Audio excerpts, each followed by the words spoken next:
Good evening, everyone, and welcome to Berlin. My name is Jim Pellow, and I have the privilege of being the president and CEO of CIEE, and it's my sincere pleasure to welcome you to CIEE's 68th Annual Conference on International Education. Welcome. Thank you. Berlin is known as the city of reinvention, making it the perfect setting for us to gather and explore how we might rethink our study abroad programs to meet today's needs. Now, it's an absolutely beautiful city, and I hope you get a chance to wander around. We're right in the center of the city. But we also have a whole host of exciting programs, beginning with presentations from keynote speakers, two brilliant keynote speakers who will serve as bookends to our week. We have a series of conference sessions led by 110 of your peers and your colleagues. And before I have the pleasure of introducing tonight's keynote, I'd like to thank the people that made this conference possible, beginning with the selection committee. A group of your peers reviewed a record number of proposals for this year's event, and they selected a cast of presenters that I think you're going to find fascinating.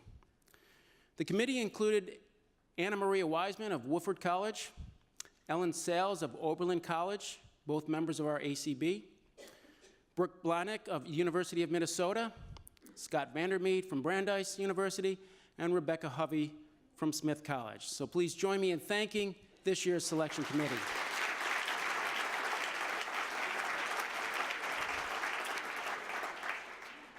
I also wish to thank in a special way tonight Andrew Gordon, President and founder of Diversity Abroad, and Mary Beth Gassman, Professor of Higher Education and Director of the Penn Center for Minority-Serving Institutions, for hosting today's first ever President's Workshop on Study Abroad. We know that while students of color comprise 40% of all undergraduate students nationally, they account for only 23% of those who study abroad. We also know that to effect change, we need to engage leaders at the highest level. This afternoon, Andrew and Mary Beth brought together 10 college presidents from a range of minority-serving institutions. The workshop was both data-rich, with PhD students from Penn compiling and presenting the latest research, and experience-rich, with panelists that included Indiana University President Michael McRobbie, among others. I'm pleased to share that I just came from the workshop, and I learned that the presidents and Penn are committed to continuing this momentum, and they've decided to bring their faculty into the conversations and to produce similar workshops for faculty in the future. So please thank Andrew and Mary Beth for bringing them together, and the presidents who are with us tonight for joining us.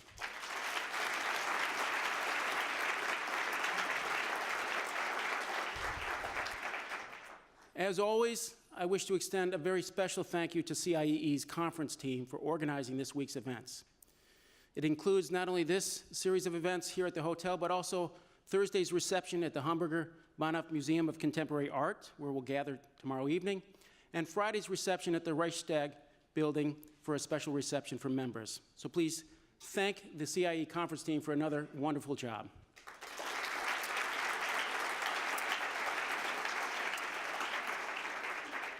And finally, I extend a sincere thanks to all of you for joining us this week. We have record attendance here in Berlin, and together you represent 240 international organizations, including 170 U.S. colleges and universities. Last year, your institutions helped over 100,000 students study abroad, and that's more than 1/3 of the entire study abroad population for last year.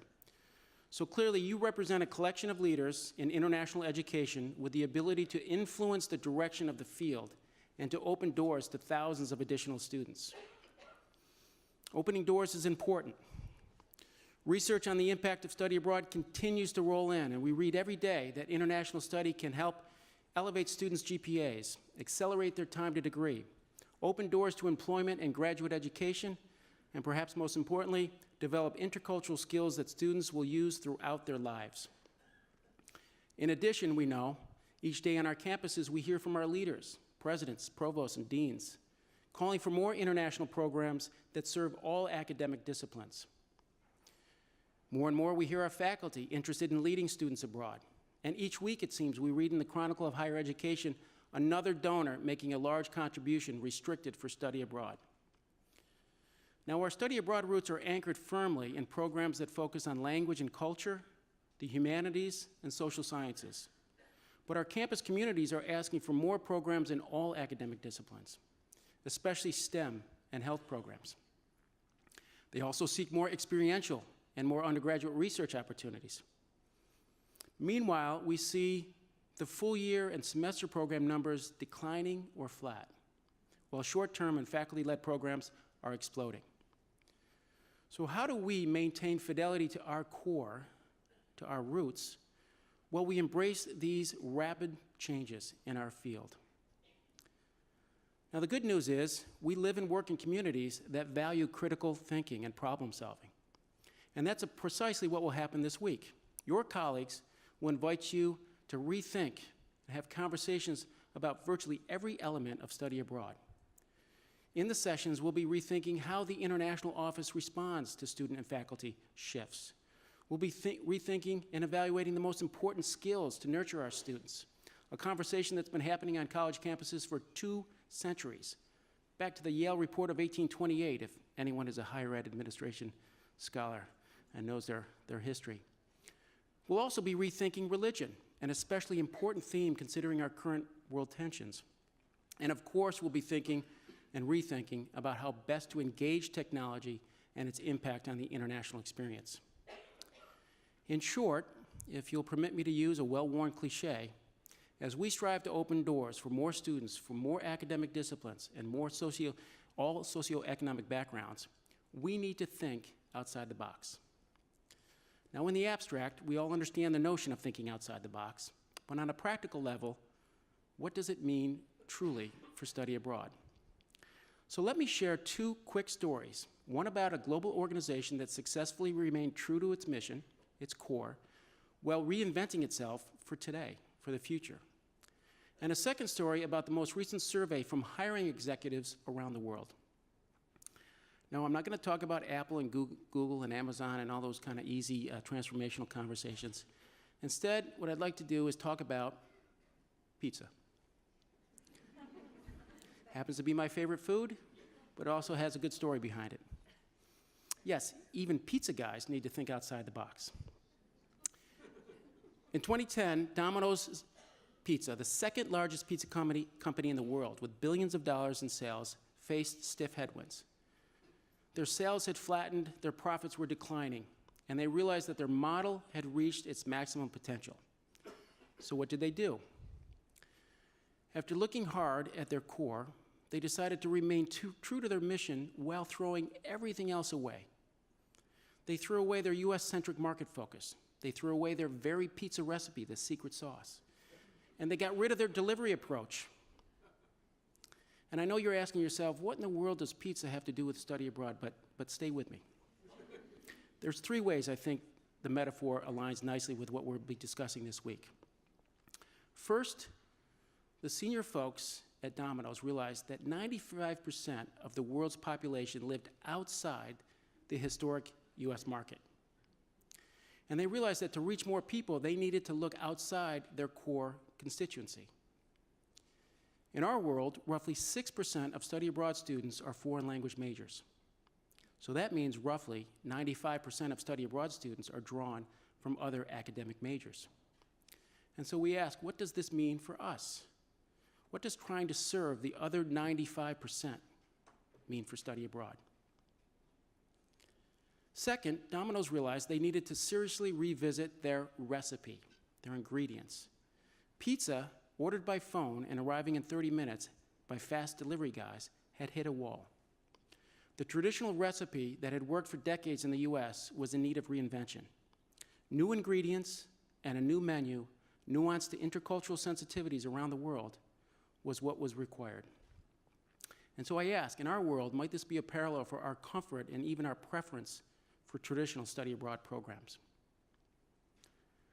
Third, Domino's realized that mobile technology, smartphones and custom apps, could improve the experience, their efficiency and quality, their ability to reach new markets. Not only their core market, but also new customers in new countries. So whether it's delivering cheese pizza in the US or raw banana pizza in southern India, Domino's got it right. They maintain their core while embracing a new audience. They still serve pizza, but they do it to different folks in different markets in different ways. New cultures connecting new customers with different groups. And they're not alone.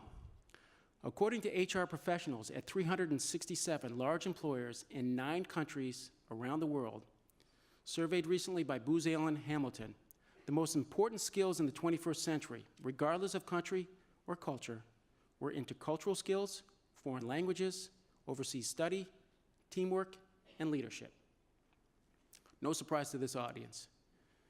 Students of all majors and all disciplines must have these skills to be successful in today's global economy. And the good news for us is that those are the skills, exactly those skills, that our programs have always delivered and exactly what made Domino's so successful in their reinvention. Would you believe that today Domino's is considered an IT company? They're one of the world's top 5 mobile retailers in the world. So what can we learn from these stories? We know, drawing back, that students want to study abroad. Surveys show that 90% of high school graduates want to study abroad, and yet when they're done with college, less than 10% have. Campus leaders and faculty want students to study abroad, and we've just learned that employers around the world want more globally educated workers that have international experience and intercultural skills. So our task is to be faithful to our core, to preserve that which is most important, but at the same time recognize that our future lies in serving the 95%. This well-known Gandhi quote, which might be hanging in some of your offices, helps capture this thought and helps me introduce our keynote speakers. On Friday afternoon, we'll hear from Jamie Casab, Google's Chief Education Evangelist.